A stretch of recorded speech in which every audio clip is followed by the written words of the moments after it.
ini akan mewawancarai Bapak Joni SPG yang mengajar pendidikan olahraga. Ya. Ini saya sangat pas akan mewawancarai Bapak. Apa yang Bapak ketahui tentang etika profesi keguruan? Profesi keguruan itu adalah suatu sifat atau tingkah laku seseorang guru kepada siswa atau sebagai pendidik, yaitu salah satu kode etik guru di Indonesia yaitu berbakti membimbing peserta didik untuk mencerdaskan anak bangsa khususnya Indonesia. Yang kedua itu mendidik dan melaksanakan kewujudan profesional seseorang guru atau seorang pendidik. Yang ketiga adalah berusaha memperoleh informasi tentang peserta didik sebagai bahan pelaku pembimbing dan pembina pelaku pendidikan.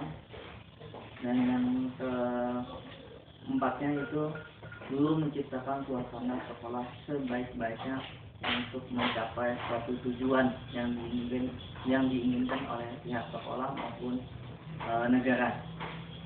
Selanjutnya yang keenam, seorang guru yaitu mempunyai kepribadian secara bersama-sama meningkatkan mutu pendidikan yang ada di Indonesia. Mungkin itu yang tentang kode etik guru. Karena etik guru itu memang sudah ditetapkan oleh undang-undang, yaitu tentang etik kode etik guru yang semua guru itu harus tahu seperti apa guru itu dan seperti apa guru dengan siswa, seperti apa guru belajar. Mungkin itu dulu untuk kode etik. Selanjutnya, sejauh manakah pandangan Bapak tentang kode etik guru ini berperan di Indonesia, khususnya di Kosim? Peran kode etik guru khususnya di Kosim ini sangat diperlukan. Karena apa? Guru itu adalah tulang punggungnya di kabupaten ini. Karena dengan guru itu kan mereka adalah untuk membimbing peserta didiknya, membantu mengajarkan yang mana yang hal yang positif dan yang hal yang negatif atau yang tidak baik. Jadi guru di Kotim ini sangat membantu, terutama masalah pendidikan, masalah kepribadian seorang siswa untuk kedepannya lebih baik supaya Kotim ini menjadi kota pelajar seperti yang ada di Jogja. Kalau di Jogja itu kota pelajar kan, sama juga di Kotim ini bisa seorang guru itu melaksanakan peran-perannya sesuai dengan kode etik guru. Kalau itu apa saja tugas dan tanggung jawab sebagai seorang guru? Tugas dan tanggung jawab seorang guru, yang pertama tugas guru adalah mendidik atau membimbing siswanya supaya siswa yang tidak tahu menjadi tahu, dan siswa yang guru yang tidak baik menjadi baik. Dan seorang guru di sini mengajarkan siswanya tadi masalah baik pendidikan, yaitu masalah baca tulis, pengetahuan dan sebagainya. Tapi tugas guru itu bukan hanya mengajarkan untuk menulis, membaca dan pengetahuan, tetapi juga membina, mendidik gurunya tentang moral, tentang agamanya. Karena kita ketahui di tempat kita ini kalau seandainya tidak ada guru itu susah. Kenapa? Karena orang tua itu hanya mengajarkan, menyuruh mereka itu hanya bekerja atau bersih-bersih rumah dan sebagainya. Tetapi kalau di sekolah itu guru mengajarkan bukan hanya tentang pelajaran, tapi juga mengajarkan nilai-nilai keagamaan dan moral tadi. Bagaimana hubungan antara guru dan murid? Hubungan guru dan murid itu sifatnya seperti anak dan orang tua. Dan situ juga ada batasan-batasannya. Misalnya guru pada siswa bisa bergaul, tetapi tahu batasannya sebagai guru dan siswa. Jangan sampai guru itu dengan siswa seperti teman yang terlalu dekat. Akhirnya nanti kalau misalnya teman yang terlalu dekat itu bisa teman ini atau sisanya nanti bisa berkata kotor atau tidak kotor kepada gurunya. Jadi kalau guru itu harusnya pada siswa itu harus benar-benar memberikan contoh yang baik dan dibatasi antara sifat guru dengan siswa. Bukan nanti kalau sama itu bahaya, efeknya sangat negatif. Nanti siswa itu berani dengan guru karena dianggapnya mungkin guru adalah teman. Gitu. Sosok guru seperti apa yang bisa menjadi panutan yang baik bagi seorang murid? Sosok guru yang baik untuk sebagai panutan guru itu pertama disiplin. Harus disiplin, apa yang disampaikan itu harus konsekuen. Jangan sampai apa yang kita sampaikan itu tidak sesuai. Jadi mungkin tadi untuk guru yang itu harus disiplin pertama. Yang kedua, kalau berkata itu harus benar-benar apa yang dikatakan misalnya A itu harus A, jangan sampai katanya A menurut B. Dan apabila kita berjanji misalnya apa itu harus ditepati, dan kita pun harus disiplin. Selanjutnya, guru itu kan sebagai pendidik. Jadi seandainya apa yang dilakukan seorang guru jika menemukan murid yang sudah terjerumus ke hal-hal yang negatif dan bersikap buruk dengan orang sekitarnya, bagaimana seorang guru itu mendidik murid agar menjadi lebih baik lagi? Pertama kita di situ kalau misalnya ada siswa yang bermasalah seperti itu kita panggil. Setelah kita panggil, kita tanya permasalahannya. Lalu kedua kita telusuri latar belakang seorang anak itu, seperti apa latar belakangnya. Kalau sudah kita tahu, baru kita mulai. Misalnya latar belakang anak itu adalah misalnya masalah di rumah tangga. Itu misalnya anaknya bapak atau ibunya pisah, akhirnya anak-anak misalnya kecewa melihat bapak ibunya pisah.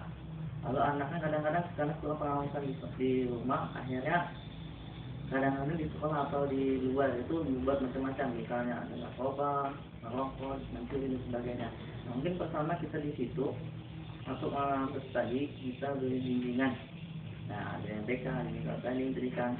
Lalu kita berikan motivasi kepada anak tersebut supaya anak itu tidak mengulang lagi. Dan tidak lupa anak itu harus kita berikan bimbingan keagamaan. Nah, misalnya diberi ajaran-ajaran agama, tentang moral sebagainya, supaya anak itu tahu tentang agama. Kalau misalnya anak semua sudah kita ajarkan agama yang kita bimbing benar-benar, insya Allah bisa lebih baik. Dan selanjutnya, apakah sikap seorang guru itu berpengaruh dalam perkembangan seorang murid atau peserta didik? Sikap seorang guru itu apakah berpengaruh dalam berkembangnya seorang murid? Sifat seorang guru kan memang berpengaruh kepada perkembangan peserta didik. Kenapa? Karena guru itu harus sebagai contoh. Apabila guru itu memberi contoh yang tidak baik, maka kita mengikuti. Jadi ibaratnya kan dengan peribahasa itu guru kencing berdiri, anak kencing berlari. Nah, jadi guru itu sebagai panutan. Jadi jangan sampai guru itu membuat hal-hal yang tidak baik, apalagi di depan siswanya. Jadi guru itu harus memberi contoh yang baik, yaitu kita harus disiplin dan berkata jujur. Profesionalisme dan loyalitas seperti apa yang dimiliki seorang guru? Atau realitasnya pertama, guru itu harus tanpa pamrih. Apapun yang kita kerjakan, kita jangan pakai memiliki materi. Nah, jadi guru itu harus benar-benar bekerja dengan sungguh-sungguh, karena guru itu kan suatu profesi yang mendidik sifatnya. Makanya dulu kan guru tanpa jasa. Nah, makanya guru itu jangan sampai berpikiran materi dulu, kerjakan semampunya. Karena kalau tanpa guru itu susah. Makanya guru itu memang benar-benar mengabdikan sepenuhnya.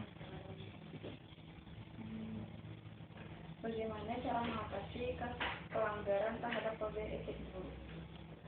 Cara mengatasinya pertama mungkin kita panggil guru-gurunya.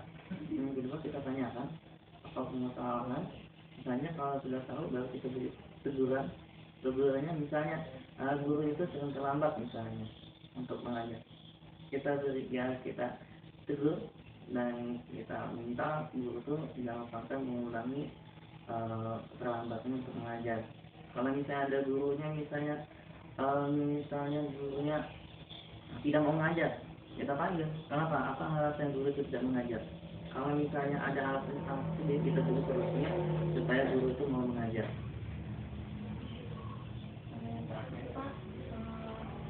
yang dimaksud dengan organisasi keguruan? Organisasi keguruan itu disebut dengan PDRI. Organisasi keguruan di bawah naungan PDRI itu Persatuan Republik Indonesia, yang di situ banyak hal yang dikerjakan maupun dilakukan di organisasi keguruan itu. Yang pertama yaitu untuk suatu pendidikan yang ada di lokasinya, supaya organisasi itu terus berjalan. Banyak sebenarnya organisasi keguruan itu yang ada, cuman masalah organisasi guru ini saya belum pernah mengikuti situ. Tapi pada intinya organisasi keguruan itu adalah untuk menjalin kerjasama supaya pendidikan yang ada itu bisa berjalan dengan yang diinginkan. Terima kasih Pak atas waktu meluangkan waktu. Silakan kita sebagai saya yang diwawancara. Iya. Saya tutup. Wassalamualaikum warahmatullahi wabarakatuh. Ada yang